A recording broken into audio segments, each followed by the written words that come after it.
السلام علیکم ورحمۃ اللہ وبرکاتہ۔ ناظرین، میں ہوں جنید ظریف قاسمی اور آپ دیکھ رہے ہیں MJZ بایوگرافی۔ ناظرین، تبلیغی جماعت سے موسوم ایک عظیم تحریک جس کی وجہ سے کروڑوں لوگوں کی زندگیاں بدل گئی اور بھٹکے ہوئے لوگ راہ راست پر آ گئے، اس عظیم تحریک کی بنیاد حضرت مولانا محمد الیاس صاحب کاندھلوی رحمۃ اللہ علیہ نے رکھی۔ آپ اس جماعت کے سب سے پہلے امیر تھے۔ آپ 1944 عیسوی کو اس جہان فانی سے کوچ فرما گئے۔ آپ کی حیات تک گویا تبلیغی جماعت کے اس درخت کی جڑیں اور بنیادیں ہی مستحکم ہو رہی تھیں۔ آپ کے بعد آپ کے فرزند حضرت مولانا محمد یوسف صاحب کاندھلوی رحمۃ اللہ علیہ تبلیغی جماعت کے دوسرے امیر اور حضرت جی ثانی بنائے گئے۔ اس طرح پہلا دور ختم ہو کر دوسرا دور شروع ہوا۔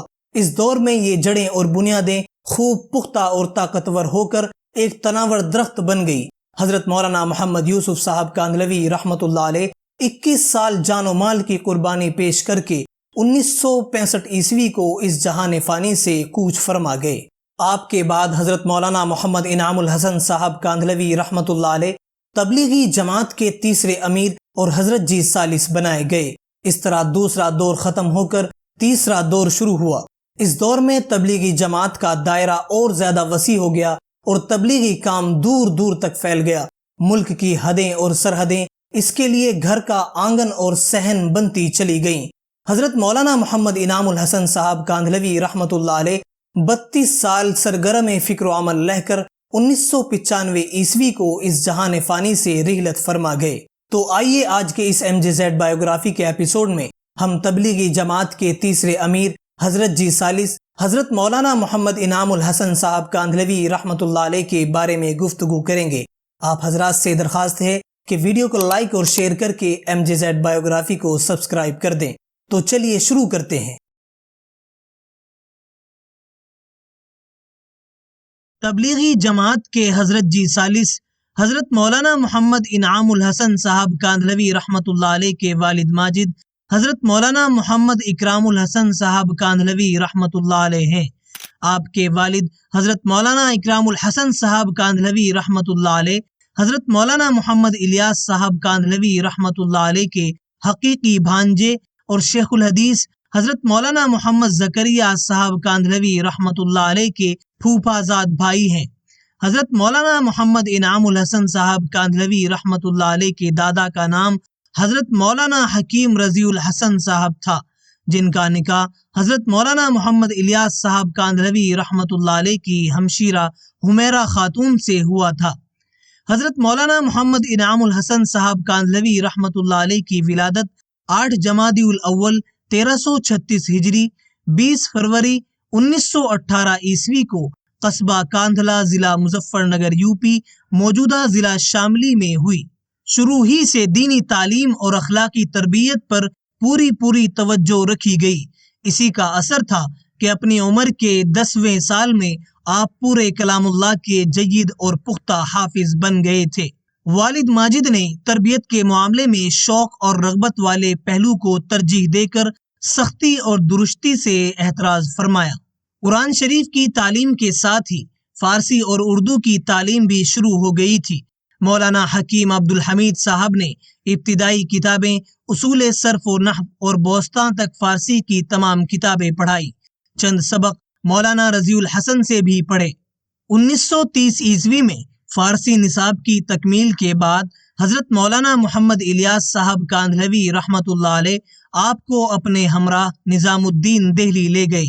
اس وقت آپ کی عمر تقریباً 13 سال تھی۔ والد ماجد حضرت مولانا محمد اکرام الحسن صاحب کاندھلوی رحمۃ اللہ علیہ کاندھلہ میں قیام پذیر تھے۔ دہلی لے جا کر حضرت مولانا محمد الیاس صاحب کاندھلوی رحمۃ اللہ علیہ نے بڑی شفقت و محبت کے ساتھ آپ کو عربی پڑھانا شروع کیا۔ میزان الصرف سے لے کر ہدایت النحو تک آپ نے حضرت مولانا محمد الیاس صاحب کاندھلوی رحمۃ اللہ علیہ سے پڑھا۔ حضرت مولانا محمد یوسف صاحب کاندھلوی رحمۃ اللہ علیہ اور حضرت مولانا محمد انعام الحسن صاحب کاندھلوی رحمۃ اللہ علیہ کی ابتدائی درسیات کی تعلیم کے زمانے تک تبلیغی کام بہت محدود پیمانے پر تھا۔ اس کا عمومی سلسلہ شروع نہیں ہوا تھا اور اس وقت تک حضرت مولانا محمد الیاس صاحب کاندھلوی رحمۃ اللہ علیہ کے اوقات کا خاص حصہ طلباء کی تعلیم و تربیت میں گزرتا تھا۔ حضرت مولانا محمد الیاس صاحب کاندھلوی رحمۃ اللہ علیہ نے اپنے مزاج و معمول کے مطابق حضرت مولانا محمد انعام الحسن صاحب کاندھلوی رحمۃ اللہ علیہ سے درسی کتابوں پر خوب محنت کرائی۔ عربی متوسطات، قافیہ وغیرہ تک اکثر کتابیں اسی شان و اہتمام سے پڑھائی۔ مدرسہ کاشف العلوم حضرت نظام الدین میں اس وقت حضرت مولانا محمد الیاس صاحب کاندھلوی رحمۃ اللہ علیہ کے علاوہ مولانا احتشام الحسن کاندھلوی رحمۃ اللہ علیہ، مولانا منیر الدین میواتی رحمۃ اللہ علیہ نیز چند اور استاد بھی مختلف اوقات میں مدرس رہے۔ مولانا انعام الحسن صاحب کاندھلوی رحمۃ اللہ علیہ کے ان کے پاس بھی متفرق اسباق ہوتے رہے۔ شوال 1351 ہجری، فروری 1933 عیسوی میں آپ حضرت مولانا محمد یوسف صاحب کاندھلوی رحمۃ اللہ علیہ کی معیت میں سہارنپور تشریف لائے اور جامعہ مظاہر العلوم سہارنپور میں داخلہ لے کر تعلیم شروع کی۔ آپ نے بحث اسم اور اصول الشاسی علامہ صدیق احمد صاحب کشمیری رحمۃ اللہ علیہ سے، کنز الدقائق مولانا عبدالشکور صاحب رحمۃ اللہ علیہ سے، میر قطبی مولانا محمد زکریا صاحب رحمۃ اللہ علیہ سے، تصدیقات مولانا مفتی جمیل احمد صاحب تھانوی رحمۃ اللہ علیہ سے پڑھی۔ یہ تعلیمی سال پورا ہونے پر آپ نے سالانہ امتحان دیا اور اس کے بعد نظام الدین دہلی آ گئے اور یہاں کے قیام میں مزید تعلیم حاصل کرتے ہوئے مشکات شریف حضرت مولانا محمد الیاس صاحب کاندھلوی رحمۃ اللہ علیہ سے، جلالین مولانا احتشام الحسن صاحب کاندھلوی رحمۃ اللہ علیہ سے پڑھی۔ مشکات شریف کی بسم اللہ حضرت مولانا محمد الیاس صاحب کاندھلوی رحمۃ اللہ علیہ نے حضرت مولانا محمد زکریا صاحب کاندھلوی رحمۃ اللہ علیہ سے کرائی تھی۔ شوال 1354 ہجری میں آپ حضرت مولانا محمد الیاس صاحب کاندھلوی رحمۃ اللہ علیہ کے مشورے پر حضرت مولانا محمد یوسف صاحب کاندھلوی رحمۃ اللہ علیہ کے ساتھ دوسری مرتبہ جامعہ مظاہر العلوم سہارنپور میں داخل ہوئے اور بخاری جلد اول، ابو داود حضرت مولانا محمد زکریا صاحب کاندھلوی رحمۃ اللہ علیہ سے، جلد ثانی مولانا عبداللطیف صاحب رحمۃ اللہ علیہ سے، مسلم اور نسائی مولانا منظور احمد خان صاحب سے، ترمذی، طحاوی مولانا عبد الرحمن صاحب کامل پوری رحمۃ اللہ علیہ سے پڑھی۔ جامعہ مظاہر العلوم سہارنپور میں یہ تعلیمی سال پورا ہونے سے پہلے ہی 10 جمادی الاول 1355 ہجری 30 جولائی 1936 عیسوی میں آپ حضرت مولانا محمد یوسف صاحب کاندھلوی رحمۃ اللہ علیہ کی بیماری کی وجہ سے ان کے ساتھ مرکز نظام الدین واپس تشریف لے آئے اور یہاں رہ کر حضرت مولانا محمد الیاس صاحب کاندھلوی رحمۃ اللہ علیہ سے تعلیم کی تکمیل فرمائی۔ تجوید کی باضابطہ مشق اور فن قرات کی متعدد کتابیں حضرت مولانا قاری معین الدین صاحب سے پڑھیں۔ حضرت مولانا محمد انعام الحسن صاحب کاندھلوی رحمۃ اللہ علیہ کو شروع ہی سے علم کا انتہائی ذوق و شوق تھا۔ بچپن کا پسندیدہ اور محبوب مشغلہ کتابوں کی خریداری اور ان کا مطالعہ تھا۔ آخر حیات تک علم و مطالعے سے آپ کا رابطہ قائم رہا۔ علمی استعداد کی پختگی کے ساتھ مطالعے کی وسعت نے سونے پر سہاگے کا کام کیا۔ 3 محرم الحرام 1354 ہجری 7 اپریل 1935 عیسوی میں مظاہر العلوم سہارنپور کا سالانہ جلسہ جامع مسجد سہارنپور میں منعقد ہوا۔ اس موقع پر حضرت مولانا محمد زکریا صاحب کاندھلوی رحمۃ اللہ علیہ کی صاحبزادی ذاکرہ خاتون سے آپ کا عقد مسنون ہوا۔ حضرت مولانا محمد یوسف صاحب کاندھلوی رحمۃ اللہ علیہ کا عقد بھی اسی موقع پر حضرت مولانا محمد زکریا صاحب کاندھلوی رحمۃ اللہ علیہ کی دوسری صاحبزادی ذکیہ خاتون سے ہوا تھا۔ شیخ الاسلام حضرت مولانا محمد حسین احمد صاحب مدنی رحمۃ اللہ علیہ نے دونوں نکاح مہر فاطمی پر پڑھائے۔ 1 سال بعد 12 ربیع الاول 1355 ہجری 3 جون 1936 عیسوی میں بہت سادگی اور خاموشی کے ساتھ حضرت مولانا محمد زکریا صاحب کاندھلوی رحمۃ اللہ علیہ کے مکان پر ہی رخصتی عمل میں آئی۔ حضرت مولانا شاہ عبد القادر صاحب رائے پوری رحمۃ اللہ علیہ، حضرت مولانا محمد الیاس صاحب کاندھلوی رحمۃ اللہ علیہ، حضرت مولانا عاشق الہی میرٹھی رحمۃ اللہ علیہ اس مبارک و مسعود موقع پر موجود تھے۔ اس نکاح سے اللہ تعالیٰ نے حضرت مولانا محمد انعام الحسن صاحب کاندھلوی رحمۃ اللہ علیہ کو 3 بیٹے محمد انوار الحسن، محمد معاذ الحسن اور حضرت مولانا محمد زبیر الحسن صاحب کاندھلوی اور 2 بیٹیاں خولا خاتون اور صادقہ خاتون مرحمت فرمائیں۔ حضرت مولانا محمد انعام الحسن صاحب کاندھلوی رحمۃ اللہ علیہ تعلیم مکمل ہونے کے بعد بھی نظام الدین میں قیام پذیر رہے اور حضرت مولانا محمد الیاس صاحب کاندھلوی رحمۃ اللہ علیہ کی وفات تک اکثر وقت حضرت مولانا کی خدمت میں علمی استفادہ اور مولانا کی ڈاک وغیرہ لکھنے میں گزارا کرتے تھے۔ حضرت مولانا محمد الیاس صاحب کاندھلوی رحمۃ اللہ علیہ جب دہلی سے باہر تشریف لے جاتے تو ایسے اکثر موقعوں پر حضرت مولانا محمد انعام الحسن صاحب کاندھلوی رحمۃ اللہ علیہ خادم کی حیثیت سے حضرت مولانا محمد الیاس صاحب کاندھلوی رحمۃ اللہ علیہ کے ساتھ ہوتے۔ آپ حضرت مولانا محمد الیاس صاحب کاندھلوی رحمۃ اللہ علیہ سے بیعت ہوئے اور اجازت و خلافت بھی حاصل کی۔ 1356 ہجری میں حضرت مولانا محمد الیاس صاحب کاندھلوی رحمۃ اللہ علیہ کے ساتھ پہلا حج فرمایا۔ اس قافلے میں حضرت مولانا محمد یوسف صاحب کاندھلوی رحمۃ اللہ علیہ اور حضرت مولانا محمد احتشام الحسن صاحب بھی تھے۔ اس سفر میں حجاز میں بھی تبلیغی کام ہوا اور عربوں نے بھی کام کی تعریف بھی کی اور وعدے بھی کیے۔ حضرت مولانا محمد الیاس صاحب کاندھلوی رحمۃ اللہ علیہ نے اپنے انتقال سے 2 دن پہلے اپنے چند معتمد عالی خدام کے نام لیے۔ وہ نام یہ تھے: حافظ مقبول حسن صاحب، قاری داؤد صاحب، مولوی احتشام الحسن صاحب کاندھلوی، مولوی یوسف صاحب کاندھلوی، مولوی انعام الحسن صاحب کاندھلوی، مولوی سید رضا حسن صاحب بھوپالی، اور ان پر اعتماد کا اظہار کیا۔ ان کو اجازت مرحمت فرمائی اور ان میں سے ایک کو اپنے نائب و جانشین کے انتخاب کا مسئلہ حاضر الوقت بزرگوں پر چھوڑ دیا۔ بالآخر حضرت مولانا محمد یوسف صاحب کاندھلوی رحمۃ اللہ علیہ کو آپ کا نائب و جانشین بنایا گیا۔ حضرت مولانا محمد یوسف صاحب کاندھلوی رحمۃ اللہ علیہ حضرت مولانا محمد الیاس صاحب کاندھلوی رحمۃ اللہ علیہ کی سچے اور ایسے بابرکت جانشین ثابت ہوئے جنہوں نے حضرت مولانا کے کام کو کہیں سے کہیں پہنچا دیا۔ حضرت مولانا محمد انعام الحسن صاحب کاندھلوی رحمۃ اللہ علیہ حضرت مولانا محمد یوسف صاحب کاندھلوی رحمۃ اللہ علیہ کے دست و بازو بن گئے۔ ہر معاملے میں معاون و مشیر اور سفر و حضر میں ہر قدم ہر مرحلے پر مولانا کے مددگار و قدم بر قدم رہے اور مولانا محمد یوسف صاحب کاندھلوی رحمۃ اللہ علیہ کے ساتھ حق رفاقت کو ایسی خوبصورتی کے ساتھ نبھایا جو اپنے آپ میں ایک مثال ہے۔ مرکز میں دینی علوم و فنون کا ایک مدرسہ کاشف العلوم کے نام سے تعلیمی خدمت انجام دے رہا ہے۔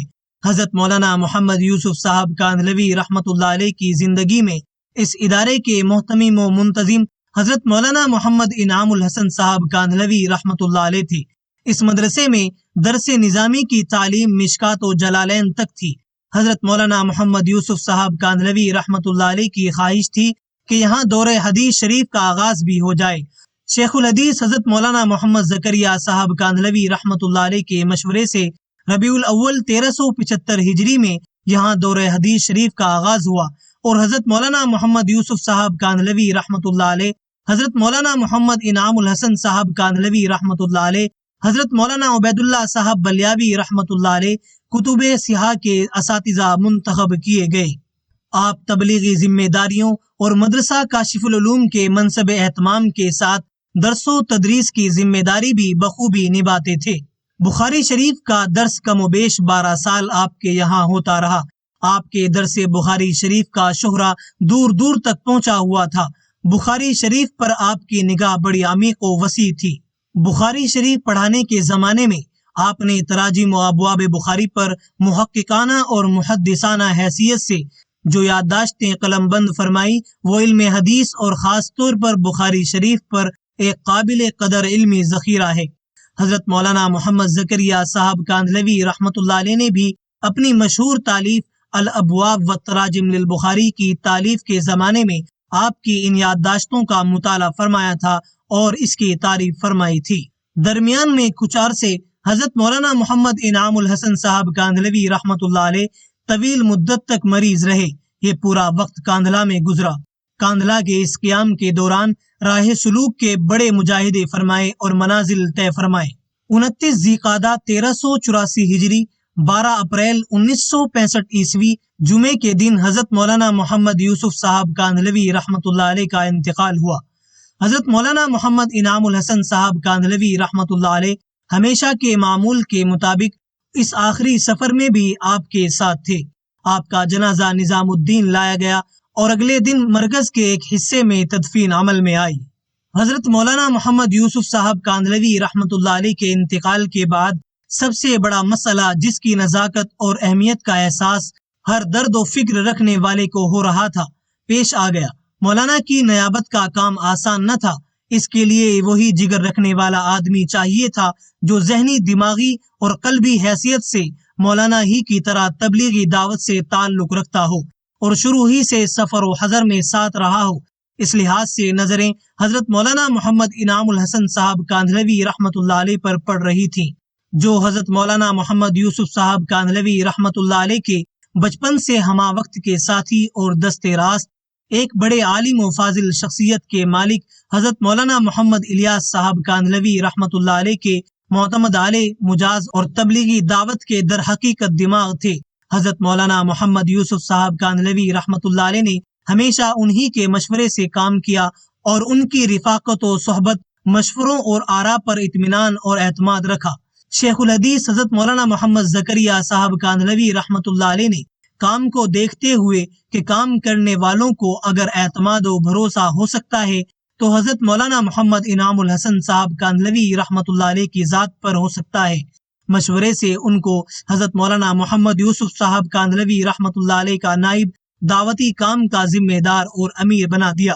اس کا اعلان حضرت مولانا فخر الحسن صاحب رحمۃ اللہ علیہ، استاد دارالعلوم دیوبند نے ان 1000 آدمیوں کے مجمع میں کیا جن میں تقریباً سارے پرانے اور بااصول کام کرنے والے حضرات موجود تھے۔ سب نے اس اعلان کو سن کر اطمینان کا سانس لیا اور اپنے اعتماد کا یقین دلایا۔ 3 اپریل 1965 عیسوی میں امیر جماعت تبلیغ منتخب ہونے کے بعد حضرت مولانا محمد انعام الحسن صاحب کاندھلوی رحمۃ اللہ علیہ نے سب سے پہلی بیعت 64 کھمبے کے وسیع عمارت میں کی، جہاں ملک بھر سے آئے ہوئے بااصول کارکن اور علاقے میوات کے علماء و خاص کی بڑی تعداد موجود تھی۔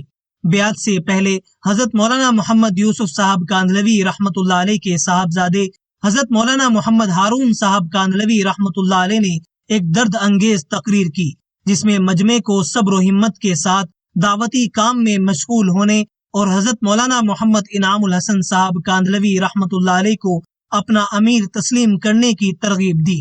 ایک طبقے نے حضرت مولانا محمد ہارون صاحب کاندھلوی رحمۃ اللہ علیہ کو یہ کہہ کر باور کرانے کی کوشش کی اور بھڑکایا کہ امارت و قیادت صرف آپ کا حق ہے، آپ کے اسلاف نے میوات میں دین انقلاب پیدا کیا۔ مگر ایسے موقع پر حضرت مولانا محمد ہارون صاحب کاندھلوی رحمۃ اللہ علیہ نے نہ صرف مثالی کردار پیش کیا اور عالی حوصلگی کا ثبوت دیا، ایثار و قربانی اور بے نفسی کا ثبوت دیا، بلکہ علی الاعلان حضرت مولانا محمد انعام الحسن صاحب کاندھلوی رحمۃ اللہ علیہ سے پوری ہم آہنگی اور محبت و تعلق کا اظہار کیا اور ایک بڑے فتنے کا دروازہ بند ہو گیا۔ دعوت و تبلیغ کی ذمہ داری سونپے جانے کے بعد آپ نے بڑی ہمت و پامردی کے ساتھ ان تمام دعوتی تقاضوں کو پورا فرمایا جو ایک امیر اور جانشین کی حیثیت سے آپ کے کاندھوں پر آ گئے تھے۔ زیادہ سے زیادہ جماعتوں کی نقل و حرکت اور نئے اجتماعات کی تاریخیں طے کرنے کے ساتھ ساتھ ان تمام اجتماعات میں آپ نے شرکت فرمائی جن کو حضرت مولانا محمد یوسف صاحب کاندھلوی رحمۃ اللہ علیہ اپنی حیات میں طے فرما گئے تھے۔ اس معاملے میں آپ نے اپنی طبیعت کے ضعف یا نت نئی مخالفتوں کی بھی پرواہ نہیں فرمائی۔ اس پورے عرصے میں حضرت مولانا محمد زکریا صاحب کاندھلوی رحمۃ اللہ علیہ نے نہ صرف آپ کی اور آپ کے ذریعے ہونے والے کام کی نگرانی و سرپرستی فرمائی، بلکہ اطراف ملک سے آنے والے جماعتی وفود اور مرکز کے خاص پر بھی گہری نگاہ رکھی۔ جب ہر طرح سے اطمینان ہو گیا تو حضرت مولانا سید ابو الحسن علی ندوی رحمۃ اللہ علیہ کو ایک خط تحریر فرما کر آپ پر اعتماد کا اظہار فرمایا۔ حضرت مولانا محمد انعام الحسن صاحب کاندھلوی رحمۃ اللہ علیہ نے امارت کی ذمہ داری قبول فرمانے کے بعد تقریروں کا سلسلہ شروع فرمایا۔ ایک مجلس میں خود ارشاد فرمایا کہ میں حضرت مولانا محمد یوسف صاحب کاندھلوی رحمۃ اللہ علیہ کے زمانے میں تقریر وغیرہ بالکل نہیں کرتا تھا، بس خاموش رہتا تھا۔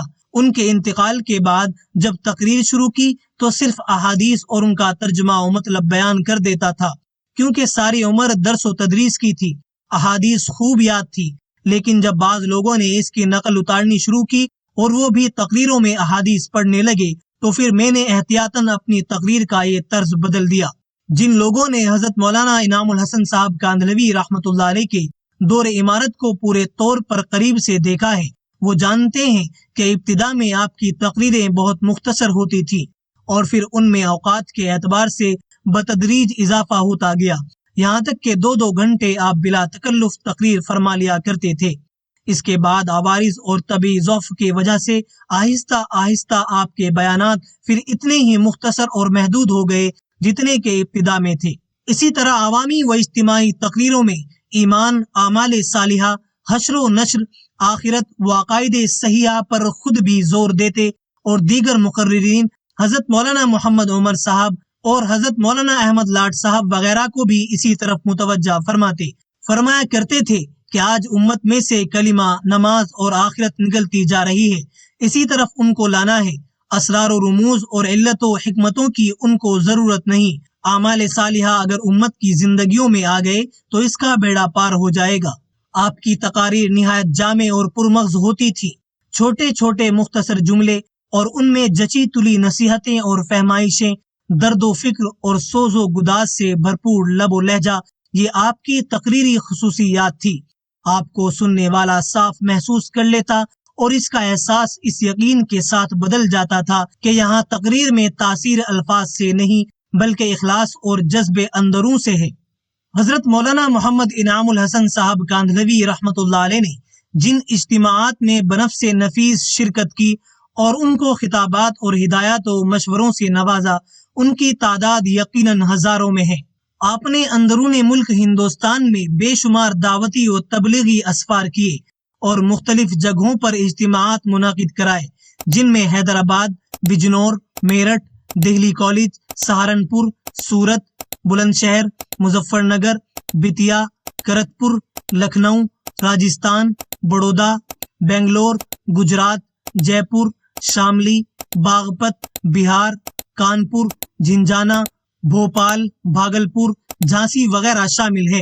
ان کے علاوہ اور بہت سے ہندوستان میں آپ کے اجتماعات اور تبلیغی اسفار ہوئے۔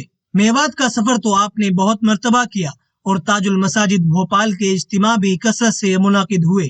حضرت مولانا محمد انعام الحسن صاحب کاندھلوی رحمۃ اللہ علیہ نے 33 بیرونی ممالک میں 147 مرتبہ تبلیغی اسفار کیے، جن میں انگلینڈ، اسپین، امارات عربیہ متحدہ، امریکہ، برما، بنگلہ دیش، پاکستان، تھائی لینڈ، ترکی، تنزانیہ، جاپان، ری یونین، زامبیا، سعودی عرب، سری لنکا، سنگاپور، سوڈان، شام، عراق، فرانس، کویت، کینیڈا، لبنان، ملیشیا، مراکش، ملاوی وغیرہ ممالک شامل ہیں۔ حضرت مولانا محمد ہارون صاحب کاندھلوی رحمۃ اللہ علیہ کا 29 شعبان 1393 ہجری کو انتقال ہو گیا۔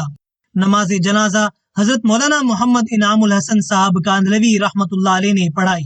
حضرت مولانا محمد ہارون صاحب کاندھلوی رحمۃ اللہ علیہ حضرت مولانا محمد انعام الحسن صاحب کاندھلوی رحمۃ اللہ علیہ کے ساتھ وہ معاملہ کرتے جو ایک بیٹا اپنے شفیق باپ کے ساتھ کرتا ہے۔ وہ حضرت مولانا کو اپنا سب سے بڑا محسن جانتے تھے، کسی وقت اور کسی کام میں بغیر ان کے مشورے اور حکم کے قدم نہیں رکھتے تھے، ہر کام ان سے پوچھ کر کرتے اور بڑی خوش دلی، انشراح اور انبساط کے ساتھ ان کا حکم وجا لاتے۔ 23 مارچ 1988 عیسوی کو حضرت مولانا محمد انعام الحسن صاحب کاندھلوی رحمۃ اللہ علیہ کی اہلیہ کا انتقال نظام الدین دہلی میں ہو گیا۔ حضرت مولانا سید ابو الحسن علی ندوی رحمۃ اللہ علیہ لکھتے ہیں، حضرت مولانا انعام الحسن صاحب کاندھلوی جو حضرت مولانا محمد یوسف صاحب کے رفیق کار اور داعی اول، حضرت مولانا محمد الیاس صاحب کے خاص معتمد علیہ اور تربیت یافتہ تھے، کے زمانے امارت اور قیادت میں تحریک نے بڑی وسعت و کامیابی حاصل کی اور وہ دور دراز ملکوں میں پھیلی اور اس نے اپنے اثرات دکھائے۔ اس میں مولانا انعام الحسن صاحب کی استقامت روح محافظت اور اس جذبے کو بہت دخل تھا کہ دعوت اپنے اصل راستے اور ابتدائے کار کے معمول بھی نظام اور حدود سے تجاوز نہ کرنے پائے، اس لیے انہوں نے انہی حدود اور دائرے کار میں رکھا جو ابتدا میں حضرت مولانا الیاس صاحب رحمۃ اللہ علیہ نے مقرر کر رکھے تھے۔ تبلیغی جماعت کے حضرت جی ثالث حضرت مولانا محمد انعام الحسن صاحب کاندھلوی رحمۃ اللہ علیہ کی علالت کا سلسلہ آخری سالوں میں کچھ زیادہ ہی بڑھ گیا تھا۔ کئی بار علاج کے لیے ہسپتال میں داخلہ بھی لیا۔ آپ کا بہترین سے بہترین علاج ہوتا رہا، لیکن صحت کی رفتار میں اتار چڑھاؤ ہوتا رہا۔ آپ نے 9 جون میں اپنی حیات کا آخری جمعہ ہمیشہ کے معمول کے مطابق ادا فرمایا اور اپنے معمولات پورے فرمائے۔ عشاء کی نماز ادا کرنے کے بعد جب لیٹنے لگے تو قلب میں تکلیف کا احساس ہوا اور بے چینی بڑھ گئی۔ ڈاکٹر صاحب نے فوری طور پر کچھ دوائیں اور انجیکشن دیے اور فوراً ہسپتال لے جانا ضروری بتلایا۔ چنانچہ جناب حافظ کرامت اللہ صاحب اور جناب سلامت اللہ صاحب اپنی گاڑیاں لے کر آئے اور حضرت مولانا اسی وقت ہسپتال کے لیے روانہ ہو گئی۔ کار میں پچھلی سیٹ پر آکسیجن کے ساتھ آپ کو لٹا دیا گیا۔ مولوی عبداللہ، مولوی محمد صالح آپ کے ساتھ بیٹھے۔ اگلی سیٹ پر ڈاکٹر خلیل اللہ صاحب تھے۔ گاڑی ابھی تھوڑی دور ہی چلی تھی کہ حضرت مولانا کی سانس کی کیفیت بدلنے لگی۔ اسی لمحے مولوی محمد صالح نے، جن کی گود میں حضرت مولانا کا سر تھا، دریافت کیا کہ ابا کیسی طبیعت ہے؟ اس پر فرمایا، اللہ کا شکر ہے۔ یہ آخری جملہ تھا جو آپ کی زبان مبارک سے ادا ہوا۔ اسی امید و بیم کے عالم میں تیز رفتاری کے ساتھ ہسپتال پہنچے اور تمام تر جدید سہولتوں، طبی آلات اور قیمتی سے قیمتی دواؤں کے باوجود امر الہی غالب اور نافذ ہو کر رہا اور حضرت مولانا محمد انعام الحسن صاحب کاندھلوی رحمۃ اللہ علیہ جون 1995 عیسوی کی شب کو اس دار فانی سے دار بقا کو کوچ فرما گئے۔ انا للہ و انا الیہ راجعون۔ اپنے پسماندگان میں ایک صاحبزادے حضرت مولانا زبیر الحسن صاحب کاندھلوی رحمۃ اللہ علیہ اور ایک صاحبزادی چھوڑی۔ مرکز نظام الدین پہنچ کر تجہیز و تکفین کی تیاری کی گئی اور رات ہی میں غسل دیا گیا۔ اگلے روز بعد نماز فجر مرکز کے تمام ذمہ دار حضرات کا مشورہ ہوا، جس میں نماز کے وقت کی تعیین اور مقام تدفین کی تعیین ہو کر اعلان ہوا کہ نماز جنازہ بعد نماز عصر ہمایوں کے مقبرے سے متصل وسیع پارک میں ادا کی جائے گی اور حضرت مولانا محمد یوسف صاحب کاندھلوی رحمۃ اللہ علیہ کے برابر میں تدفین ہوگی۔ عوام کا ٹھاٹے مارتا ہوا سمندر موجود تھا۔ بعد نماز عصر جنازہ بڑی کوشش، جد و جہد اور دقتوں کے ساتھ پارک میں لے جایا گیا۔ مجمع کی کثرت کا یہ عالم تھا کہ مرکز سے پارک تک 5 منٹ کا راستہ 1 گھنٹے میں طے ہوا۔ تمام انتظام فیل ہو چکا تھا اور انتظام کرنے والے بے بس ہو چکے تھے۔ فرط غم سے بے قابو ہجوم کا یہ عالم تھا کہ ہر آن اس میں ہزاروں افراد کے حساب سے اضافہ ہو رہا تھا۔ چنانچہ محتاط اندازے کے مطابق نماز جنازہ میں شریک ہونے والوں کی تعداد 4 لاکھ افراد کی تھی۔ نماز جنازہ آپ کے فرزند حضرت مولانا محمد زبیر الحسن صاحب کاندھلوی رحمۃ اللہ علیہ نے پڑھائی۔ جنازہ جس پر لکڑی کی بڑی بڑی بلیاں باندھی گئی تھی، مرکز سے جاتے ہوئے تو ہزاروں ہزار افراد کے کاندھے پر لے جایا گیا، لیکن واپسی میں پولیس کی بڑی گاڑی میں مرکز پہنچایا گیا اور مرکز کے اس گوشے میں جہاں حضرت مولانا محمد اسماعیل صاحب کاندھلوی رحمۃ اللہ علیہ، حضرت مولانا محمد الیاس صاحب کاندھلوی رحمۃ اللہ علیہ، حضرت مولانا محمد یوسف صاحب کاندھلوی رحمۃ اللہ علیہ کے قبور ہیں، مغربی جانب میں حضرت مولانا محمد یوسف صاحب کاندھلوی رحمۃ اللہ علیہ کی قبر سے متصل اس مجسمہ دعوت و تبلیغ کو رحمت الہیہ کی آغوش میں دے دیا گیا۔ آسماں تیری لحد پر شبنم افشانی کرے، سبزۂ نورستہ اس گھر کی نگہبانی کرے۔ اللہ تعالی حضرت کی مغفرت فرمائے، آپ کی حسنات کو قبول فرمائے، آپ کو جنت الفردوس میں اعلیٰ مقام عطا فرمائے، آمین یا رب العالمین۔